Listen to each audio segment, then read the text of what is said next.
할렐루야! 살아계신 하나님께서 이 시간도 우리와 함께 하심을 믿습니다. 오늘은 다니엘서 3장 24절부터 29절 말씀 가지고 Unshakable, 흔들리지 않는 성도 다섯 번째 시간으로 모든 것이 잿더미가 될 극박한 상황일 때라는 제목으로 하나님 말씀 증거하도록 하겠습니다. 제가 고등학생 때부터 많이 부른 노래가 있습니다. 모닥불 피워놓고 마주 앉아서 우리들의 이야기는 끝이 없어라. 인생은 연기 속에 죄를 남기고 말없이 사라지는 모닥불 같은 것. 이 캠프파이어를 해보셨죠?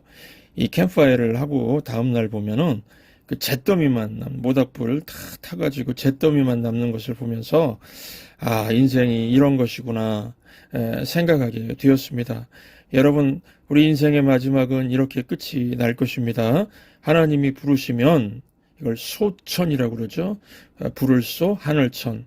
하늘에서 하나님 부르시면은 이 세상을 떠나게 되는데, 요즘에는 화장을 많이 하니까 화장하면 어떻게 됩니까? 하얀 재만 남습니다. 육체는 그렇게 재로 사라지고 영혼만 하나님 앞으로 가게 될 것입니다. 이것이 100년 안에 일어날 우리의 현실입니다. 그런데 문제는 세상 떠날 때가 아니고 하나님이 부르지도 않았습니다. 인생의 마지막도 아닌데 열심히 공부하고 열심히 일하고 열심히 돈 벌고 열심히 자녀들 보살펴야 하고 열심히 봉사도 해야 할 때인데 갑자기 내 인생에 큰 불이 나서 모든 것이 타버릴 것 같은 급박한 상황이 주어질 때가 있다는 것입니다. 이럴 때 어떻게 해야 할까요? 오늘 살필 다니엘서의 이야기는 지난주에 살폈던 것보다 그 상황이 배경이 15년 뒤에 있었던 사건을 다룹니다. 다니엘과 세 친구 사드락 메삭 아벳느고는 이제 더 이상 10대가 아니라 30대 중반의 나이입니다.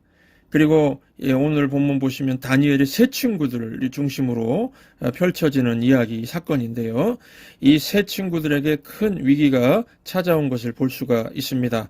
3장 3, 4절을 보시면은 선포하는 자가 크게 외쳐 이르되 백성들과 나라들과 각 언어로 말하는 자들아 왕이 너희 무리에게 명령하시나니 너희는 나팔과 피리와 수금과 사명금과 양금과 생황과 및 모든 악기 소리를 들을 때에 엎드려 느부갓네살 왕이 세운 금신상에게 절하라. 이런 명령을 내렸습니다. 그런데 사드락 메삭 아벳느고는 이것을 거부합니다. 절을 하지 않았습니다. 이들이 거부한 이유는 10계명의 첫 번째 계명을 어기는 것이 되기 때문입니다. 제1계명, 10계명 첫 번째 계명, 나 외에 다른 신을 섬기지 말라.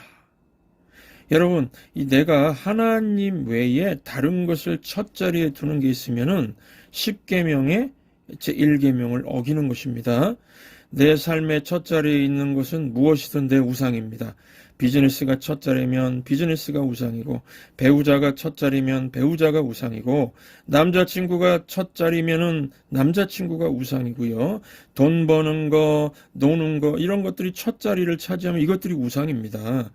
이것들이 잘못된 것이 아니고요.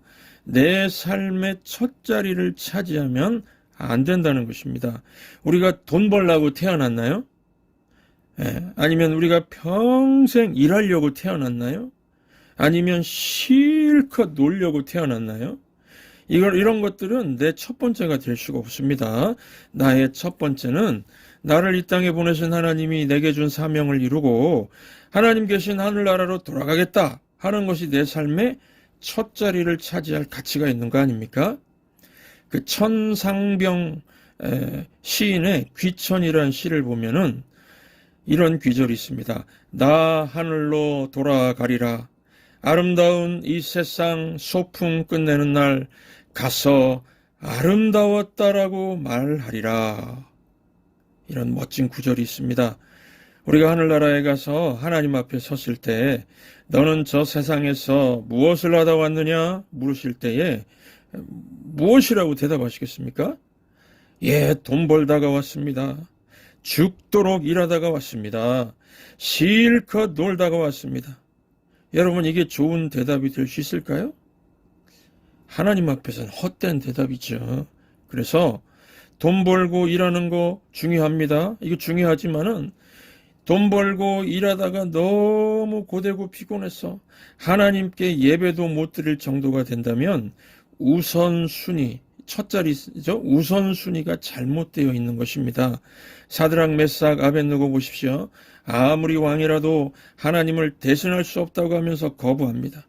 그렇게 되니까 왕은 군대 중 용사 몇 사람에게 명령하여서 사드락과 메삭과 아벳느고를 결박하여 극렬히 타는 풀무불 가운데 던져버리라고 했습니다. 그래서 왕이 한 일은 무엇입니까? 불 속에 집어 던졌다. 이게 왕이 한 일입니다. 그러면 이야기가 이걸로 끝이 났습니까? 다니엘의 세 친구들 불에 타서 재로 변해버렸나요? 그렇지 않다는 것입니다. 왜 그렇습니까? 하나님이 살아계시기 때문입니다. 느부갓네살 왕은 다니엘의 세 친구들을 불 속에 던지는 일을 했고 자기가 죽이고 살리는 힘을 가진 마치 신적인 존재라고 생각했지만 결코 그렇지 않았습니다. 이제 오늘 본문을 보시면은 하나님이 하신 세 가지 일이 나옵니다. 하나님이 무슨 일을 하셨습니까? 여러분, 우리 인생이 불길 속에서 막 열기에 덮이고 모든 것이 잿더미로 변할 것 같은 상황일 때에 우리가 하나님을 신뢰한다면 그런 용광로 같은 상황 속에서 무슨 일이 일어날까요? 하나님이 하신 일 세 가지를 살핍니다. 첫 번째, 하나님은 나를 결박하고 있는 모든 것을 다 태워버리십니다. 본문 보십시오. 세 친구가 불 속에서 타 죽지 않았습니다. 그들이 입은 옷은 그을리지도 않았습니다. 심지어 그들에게서 불냄새도 나지 않았습니다. 오직 불에 타서 없어진 것은 그들을 묶었던 밧줄 뿐이었습니다. 저는 이것을 보면서 이사야서 48장 10절을 깨닫게 되었습니다. 이사야서 48장 10절을 보시면은 보라, 내가 너를 연단하였으나 은처럼 하지 아니하고 너를 고난의 풀무불에서 택하였노라. 이런 말씀이 있습니다.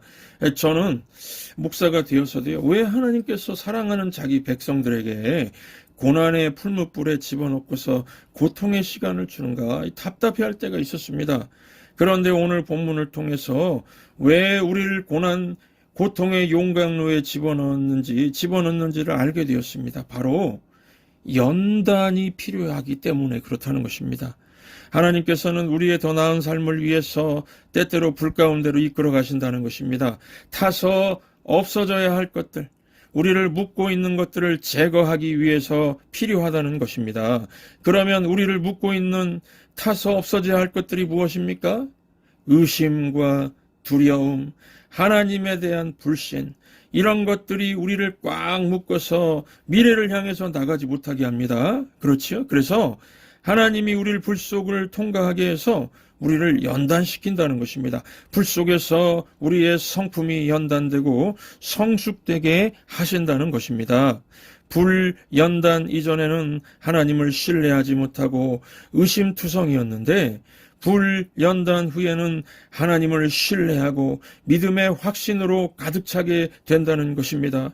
인생에서 두려움과 의심이 우리의 영혼을 썩게 만들고 우리 인생을 망치게 하니까 이런 것들을 태워버리기 위해서 이 타는 동안에는 좀 고통스럽죠.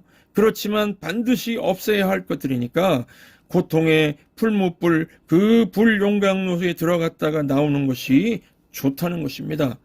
여러분, 뜨거운 불이 상처를 치유합니다. 영화에서 보면은 어떤 사람이 전쟁터에서 총이 맞아서 막 피 흘려 죽어갈 때에 아주 뜨거운 불 인두 같은 것으로 그 총 맞은 부위를 지지면은요, 피 흐르는 것이 멈추는 걸 봤습니다. 이게 옛날에는 화약을 그냥 스킨에다 피부에다 대고 불을 붙여서 막 칙 태워가지고 이 지혈을 시켰습니다. 그 순간에는 얼마나 고통스럽습니까? 아프죠. 그런데 이게 피 흘림을 멈추게 하고 생명을 건지게 한다는 것입니다.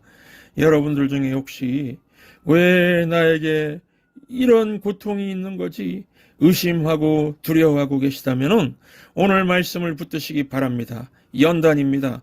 잠시 고통스럽지만 이 고통은 장차 받을 영광과 좋게 비교할 수 없습니다. 은 세공하는 사람에게 은이 100% 순은으로 연단되었음을 어떻게 알 수 있나요? 물어보면은 은을 녹인 그 가마솥 용기를 들여다봤을 때 내 얼굴이 비치면은 제대로 연단된 겁니다. 이렇게 대답을 합니다. 그래서 여러분 우리도 마찬가지입니다. 우리가 연단의 과정을 잘 마치면은 우리 안에서 하나님의 형상이, 하나님의 성품이 드러나게 된다는 것입니다. 이때가 연단의 끝입니다. 이때가 우리가 성숙해진 상태가 됐다는 것이고 우리가 더 나은 삶을 살기 위해 준비가 되어 있다는 뜻이라는 것을 기억하시기 바랍니다. 두 번째, 불속 연단은 불신자들을 하나님께로 이끌게 한다는 것입니다. 우리가 고통 가운데서 심한 압박 가운데서 막 삶의 뜨거운 열기에 휩싸일 때에 하나님을 신뢰하면서 고통을 견디는 것을 보면서 사람들에게 가장 강력한 증인의 삶, 또 간증을 보여줄 수가 있습니다. 여러분, 우리가 모든 일이 순조롭게 잘 될 때는 증인의 삶이 잘 안 되지만 우리가 내적으로 외적으로 고통 가운데서 압박 가운데서 불 속에서 하나님을 신뢰하면서 하나님을 의지할 때 사람들이 저들이 어떻게 할까? 저런 상황에서 어떻게 저럴 수가 있지? 그러면서 나아오게 된다는 것입니다. 그러니까 이런 고통의 불연단이 우리의 사명을 이루는 데 사용되어 줄 수 있는 것입니다. 오늘 본문 28절을 보시면은 사드락, 메삭, 아벳느고가 그 느부갓네살 왕을 감동시켜 버립니다. 28절, 느부갓네살이 말하여 이르되 사드락과 메삭과 아벳느고의 하나님을 찬송할지로다. 그가 그의 천사를 보내사 자기를 의뢰하고, 하나님을 의뢰했다는 거죠. 하나님을 의뢰하고 그들의 몸을 바쳐 왕의 명령을 거역하고 그 하나님밖에는 다른 신을 섬기지 아니하며 그에게 절하지 아니한 종들을 구원하셨도다. 자기를 의뢰했다. 하나님을 의뢰했다. 저는 이 구절이 너무나 좋습니다. 제가 죽을 때에 이 구절을 제 비석에 새기고 싶습니다. 신두연은 하나님을 의뢰했다. 신두연이 하나님을 의뢰했다는 말 이상으로 제 인생의 마지막에 새겨질 빔은 이거보다 나은 거 없을 것입니다. 이거는 최고의 찬사입니다. 신두연은 하나님을 의지하며 살았고 하나님을 의지하다 죽었다. 이야, 저는 이런 칭찬을 받고 싶습니다. 여러분들 질문 드립니다. 여러분은 무엇을 위해서 목숨을 내놓을 수가 있습니까? 목숨을 내놓을 만한 것이 있는지 없는지 참 모르겠다면 그것은 진짜 사는 게 아닙니다. 제대로 살 준비가 아직 안 된 것입니다. 내 목숨을 걸 만한 가치가, 그 가치를 발견하기 전까지는요, 그냥 숨만 쉬면서 존재할 뿐입니다. 사드락, 메삭, 아벳느고가 하나님을 위해서 목숨을 걸고 사니까 왕이 하나님을 믿게 되었습니다. 가치가 확장되는 거죠. 왕이 하나님을 믿게 되니까 왕이 자기 백성에게 전도하면서 선포합니다. 29절을 보시면 그러므로 내가 이제 조서를 내리노니 각 백성과 각 나라와 각 언어를 말하는 자가 모두 사드락과 메삭과 아벳느고의 하나님께 경솔히 말하거든 그 몸을 쪼개고 그 집을 거름터로 삼을지니 이는 이같이 사람을 구원할 다른 신이 없음이니라 하더라. 좀 표현은 과격하지만 지금 전도하는 내용입니다. 하나님을 믿으라. 하나님 같은 신이 없다. 이런 전도의 내용입니다. 여러분, 이같이 사람을 구원할 다른 신이 없음이니라. 이거 왕이 느부갓네살 왕 불신자가 이 변해가지고 전도받고 하나님 만나서 이런 고백을 하고 있습니다. 여러분, 이 본문의 사건 이후에 지금 2500년이 지났지만 지금도 이 말씀은 동일합니다. 나를 구원할 수 있는 신은 하나님밖에 없습니다. 그래서 요한복음 3장 16절 하나님이 세상을 이처럼 사랑하사 독생자를 주셨으니 이는 저를 믿는 자마다 멸망치 않고 영생을 얻게 하려 하심이니라. 하나님께서 우리를 구원하시기 위해서 독생자 예수님을 보내주시고 예수님을 통해서 우리 모든 죄를 다 예수님께 대속 죄값을 다 치르시고 영원한 천국 하늘나라는 거룩하신 하나님 계시니까 죄 있는 사람 못 가는 겁니다. 그래서 이걸 다 해결하시고 하나님께서 우리를 구원하셨다는 것입니다. 여러분, 우리 자신이 우리를 구원 못합니다. 우리는 구원자가 필요합니다. 구원자 없이는 하늘나라에 갈 수가 없습니다. 우리 스스로 갈 수 있다면 하나님이 독생자를 보내면서 시간 낭비하지 않으셨을 것입니다. 우리 모두에겐 이 땅에서 우리의 모든 위기들과 문제들로부터 구해줄 구원자가 필요하고요. 또 하늘나라로 이끌어줄 구원자가 필요합니다. 그분이 바로 다니엘서의 세 친구들을 풀무불 속에서 구해준 예수님입니다.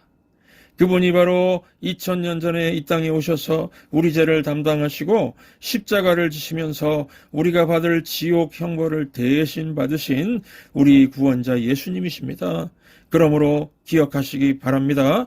모든 불시험을 받을 때에 우리와 함께 동행해 주시고 우리를 다치지 않게 하시고 또 모든 연단을 통해서 승리자의 모습으로 살게 하시는 예수님을 의지하면서 우리는 담대하게 살 수 있음을 기억하시기 바랍니다. 세 번째, 하나님이 불 속에서 나와 함께 동행해 주신다는 겁니다. 여러분, 우리는 무너질 것 같은 잿더미가 될 것 같은 그 급박한 상황 속에서도 혼자가 아닙니다. 하나님이 함께 하십니다. 성경은 반복해서 말합니다. 우리가 어떤 일을 만난다 하더라도 하나님을 신뢰하면은요 동행해 주신다 하셨습니다. 내가 너와 함께 있겠다. 하나님 약속 중에 이 말씀은 반복해서 계속해서 하신 약속입니다. 오늘 24, 25절을 보시면은 새 친구들이 풀무불에 던져졌을 때 무슨 일이 일어났습니까? 24절 그때에 느부갓네살 왕이 놀라 급히 일어나서 모사들에게 물어 이르되 우리가 결박하여 불 가운데에 던진 자는 세 사람이 아니었느냐 하니 그들이 왕에게 대답하여 이르되 왕이여 올소이다 하더라. 또 왕이 말하여 이르되 내가 보니 결박되지 아니한 네 사람이 불 가운데로 다니는데 결박했던 밧줄이 불타버렸다는 것이죠. 상하지도 아니하였고 그 넷째의 모양은 신들의 아들과 같도다 하고 신들의 아들과 같다는 표현은 지금 이 왕의 표현입니다. 그러니까 막 천사같이 보이기도 하고 사람은 아닌 것 같고 뭔가 신적인 존재다라고 한 것입니다. 세 사람을 결박해서 던졌는데 세 사람과 불 속을 거니는 네 번째 존재가 있었다는 것입니다. 사람 같지 않은 존재라고 왕이 표현을 하지요. 이분이 누구입니까? 신들의 아들이 아니라 하나님의 독생자 Son of God 예수님입니다. 구약에 나타난 예수님입니다. 예수님이 새 친구들과 불 속을 거닐고 있는 것입니다. 예수님께서 말씀하셨죠. 나는 너를 떠나지도 버리지도 않겠다고요. 내가 너를 떠나지도 않을 것이고 버리지도 않을 것이다. 이 말씀은 예수님께서 천국으로 들어가시기 직전에 남기신 말씀인데요. 이것을 위대한 사명, 또 Great Commission 그 말씀 가운데 주신 약속으로 나오는데 이때 하신 약속입니다. 이게 마태복음 18장 20절 보시면 볼지어다 내가 세상 끝날까지 너희와 항상 함께 있으리라. 이 주님께서 약속하셨습니다. 그러므로 내 주변 사람들이 다 나를 떠난다고 해도 염려하지 마시기 바랍니다. 자녀들 대학 가면은 떠나가고 또 결혼하면 떠나갑니다. 부모님들 나이 들면은 세상 떠납니다. 사랑하던 친구도 이사가면은 떠나갑니다. 부부도 똑같이 죽지 않으면은 둘 중 하나는 떠나갑니다. 그러나 성자 하나님이신 예수님은 항상 이 세상에서 또한 죽음 저편에서도 아니 영원히 우리와 함께 하십니다. 예수님은요 우리와 영원히 함께 사시기 위해서 이 땅에 오셨습니다. 예, 항상 함께 하시는 임마누엘의 하나님이십니다. 미국의 어느 도시에서 지진이 일어났습니다. 지진이 일어나서 이 건물이 무너졌을 때 한 사람이 무너진 그 건물들 사이에 끼어 눌려 있었다고 합니다. 지나가는 사람이 그것을 보고 놀라서 제가 911에 전화하겠습니다. 근처에 있는 경찰서에 가서 도와달라고 하겠습니다. 이렇게 말하고 떠나려고 하자 그 고통당하는 사람이 말했다고 합니다. 가지 말고 제발 저와 함께 있어 주시겠습니까? 그 말이 너무 간절하게 들려서 그냥 그 자리에 있었다고 합니다. 앉아 있다가 그 사람 생각해서 자기도 누워서 그 사람을 이렇게 바라보면서 있었다고 합니다. 몇 시간 동안 그렇게 있었다는 것입니다. 그리고 나서 구조대가 와서 그 부상자를 구조하게 되었는데 그 구조대원이 말하기를 당신이 함께 있지 않았다면은 이 사람은 두려움 가운데 이 공황 상태에 빠져서 숨도 못 쉬고 죽게 되었을 것입니다. 이렇게 말했다고 합니다. 그 사람이 한 것이라고는요, 그냥 같이 있어준 것뿐인데 생명을 살린 것입니다. 여러분, 우리가 아플 때, 외로울 때, 슬플 때, 또 믿었던 사람들에게 배신당했을 때, 모든 것을 잃었을 때, 내 실수로 사람들에게 조롱받을 때, 심지어는 죽는 순간에도 우리를 떠나지 않고 우리 옆에 계시는 분이 예수님입니다. 저는 모태 신앙인인데요. 제가 태어나서 지금까지 한국에서나 미국에서나 예수님은 단 한 번도 저를 떠나신 적이 없습니다. 저는 목사니까요. 이 성도의 마지막 죽음을 지켜볼 기회가 있습니다. 많은 분들이 거의 비슷한 말씀 하셨습니다. 목사님, 예수님이 나를 지금 오라고 하시네요. 예수님이 손짓하면서 저를 부르시네요. 그 주님이 죽음의 자리에서도 함께 하신다는 겁니다. 기독교 2000년 역사를 봐도 믿음의 사람들의 그 전기를 보면은 같은 고백이 발견됩니다. 주님께서 나를 천국으로 부르고 계십니다. 이런 고백입니다. 이렇게 말하고 나서요.